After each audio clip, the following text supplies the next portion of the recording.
Hello, this is Dr. Flight, and welcome to this introduction to logistical regression. And this will just be a brief overview on the technique, the method, the topic, why it is popular, and how we can use it. So, logistical regression then is sometimes viewed, and appropriately so, as a type of regression. However, it allows for some assumptions to be relaxed from regular normal linear regression. So most importantly, the dependent variable in a logistical regression is binary. So it is not continuous. It will have two levels or two groups. So it's a categorical variable. Again, that's the dependent variable.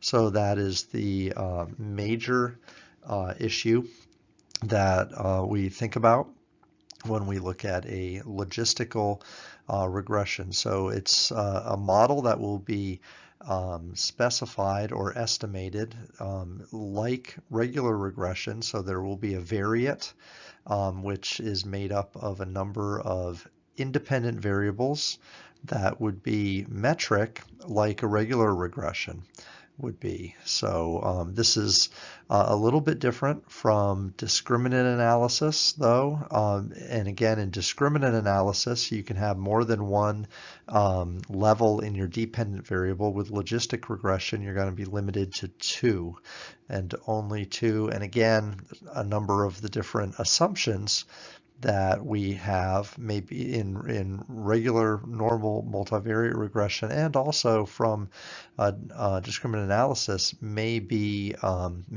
relaxed a little bit, which we'll look at here in just a second. Okay, so logistic regression then identifies two groups in which the objects that we're studying are belong to, and only two groups. So the formulation of logistic regression then is very similar in shape and form as regular regression analysis, although it will be actually estimated differently. We'll use maximum likelihood estimation, MLE, to estimate the variate, as opposed to least squares or OLS.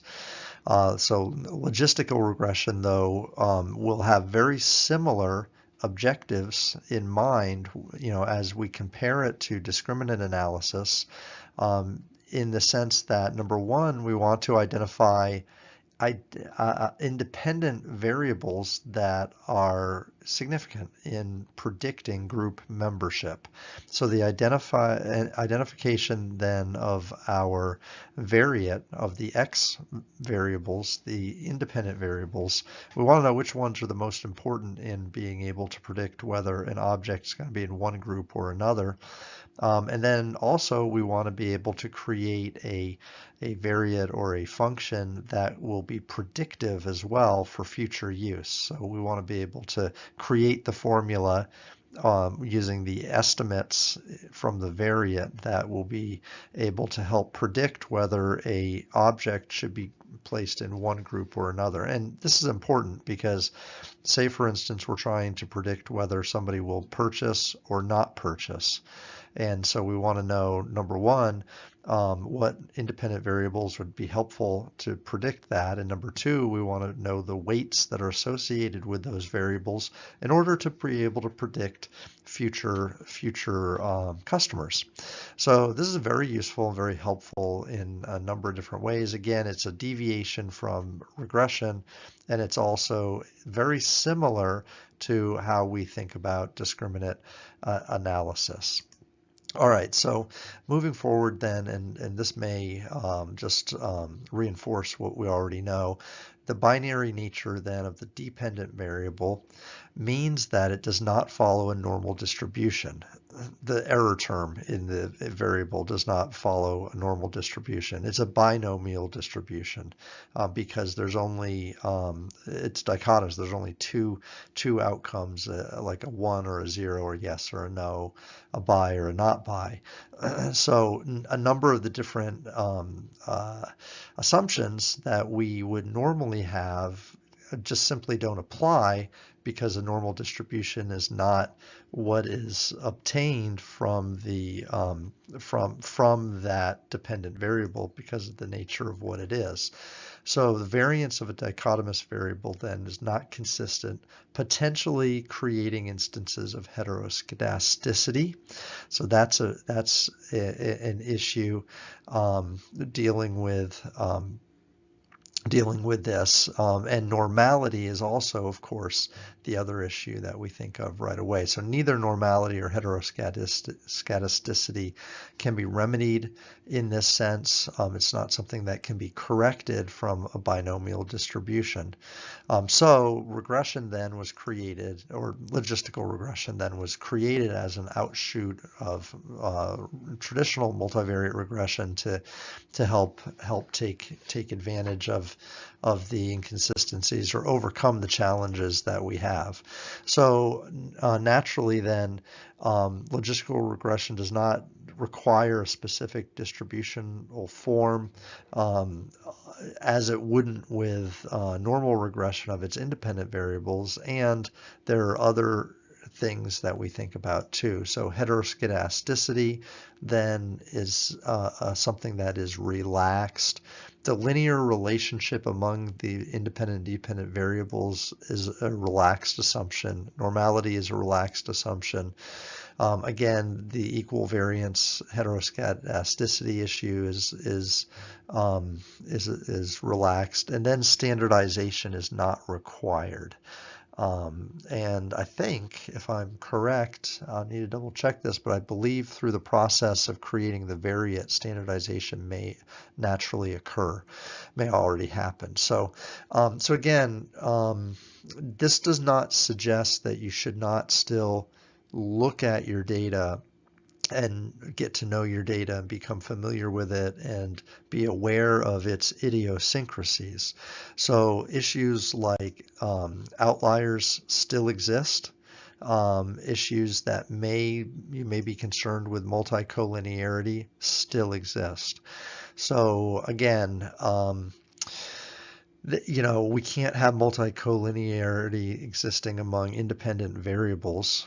Like that would be the problem that we look for specifically in regression, of course. And then with all of our data, if we have the sample, if there are members in the sample that don't behave like the rest, then these potential outliers could skew data and cause it to behave improperly and really give you some confounding solutions, which tends to very much cloud the interpretation of the results. Other issues or assumptions here, which may be a holdover from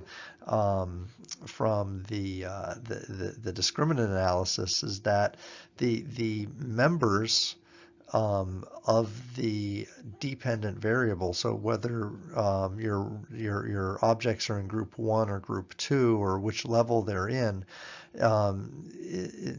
is important in the sense that they can only be in one. So you can only be in one or the other in terms of class or level assignment. So that's the same as in discriminant analysis. And also the levels are thought to contain all the members. So we have sort of an exclusivity and exhaustive condition. Both of those should be met. And again, that is true if you're grouping objects. All objects should be grouped and all objects should have a group to be in.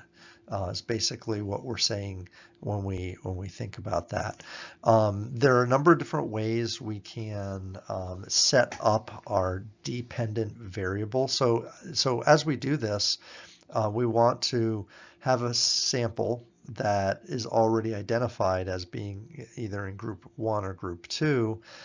We do need to assign those groupings if they're not already assigned. You can take some continuous data and split it and take, say, the top group and say they're in group 1 and say the bottom group is in group 0. or level 1 and level 0 or whatnot.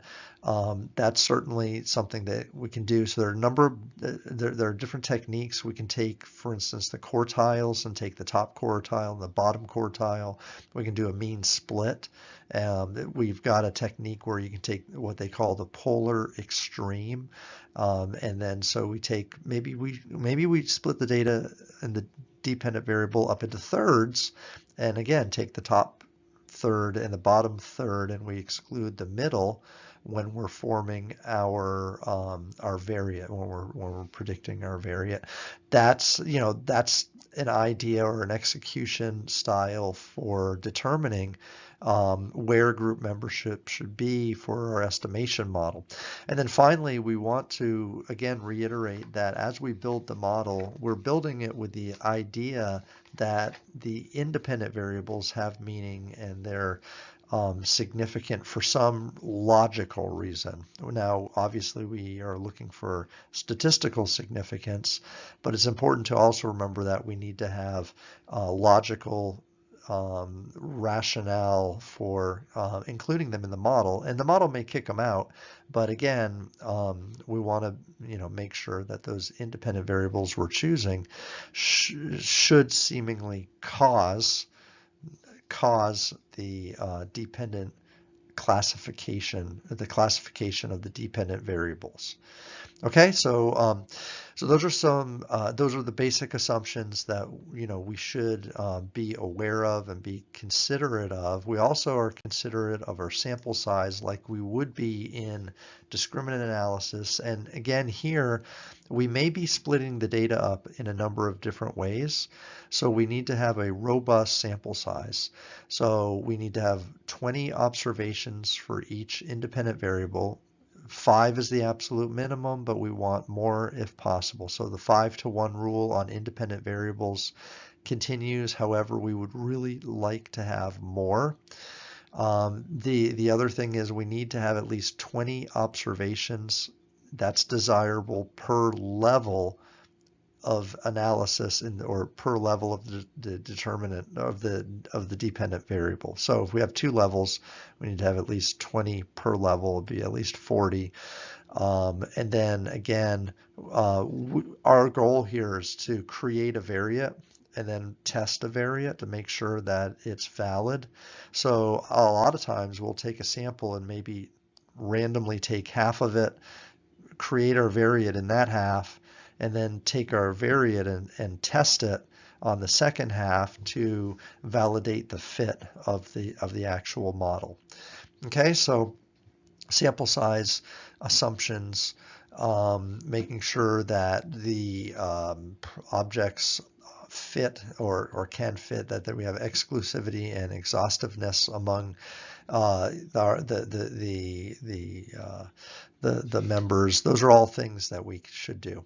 Now, to get to the nitty-gritty and the ugliness of the model, I want you to see kind of what's going on. So we create a logistical regression, and as we look at this logistical regression, we're going to come up with this probability that that an object's going to fall into one level, and if they don't fall into that one level, they will fall into the other. So it's like we have a probability, and then 1 minus that probability is the chance they'll go into the other group. So that is what we'll be actually creating here with pi in this model. And very importantly, we're going to come up to have this function that becomes transformed, g sub x, and we're going to have this this notion where we have pi sub x divided by 1 minus pi sub x will ultimately become the odds ratio. It's the odds ratio that we will actually create in and among here. Okay, so so it is important to be able to recognize the notation, but at the same time, this notation and this work that is done in typically 2 stages, and it's done within the software package that you have.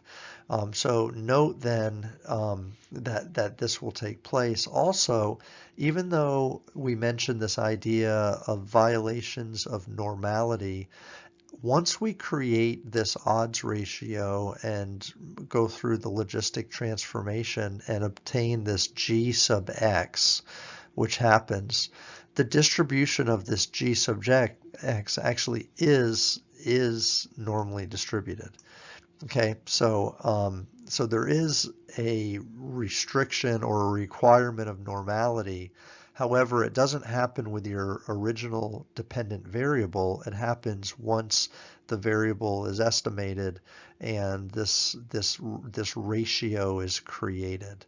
Okay, so this G sub x then is something that will be called the logit, and then the pi sub x will actually be the probability of either being in, well, of being in group 1 and then 1 minus this.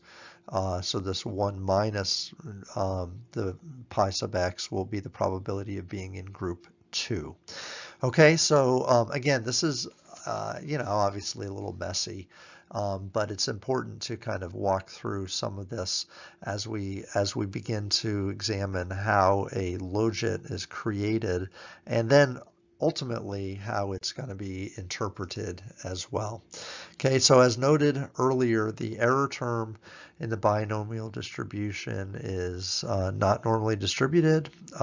So, again, we're not going to go into huge detail on the theory of the error term here. Just note that because it's dichotomous binomial dependent variable, the error term that results is not normally distributed. Okay, so again, just additional comments. The x variables here are maybe termed covariates. They may be covariates. As with other regressions, the covariates may be in non-metric form, so they could be categorical or metric, but that's true also of regular regression as well.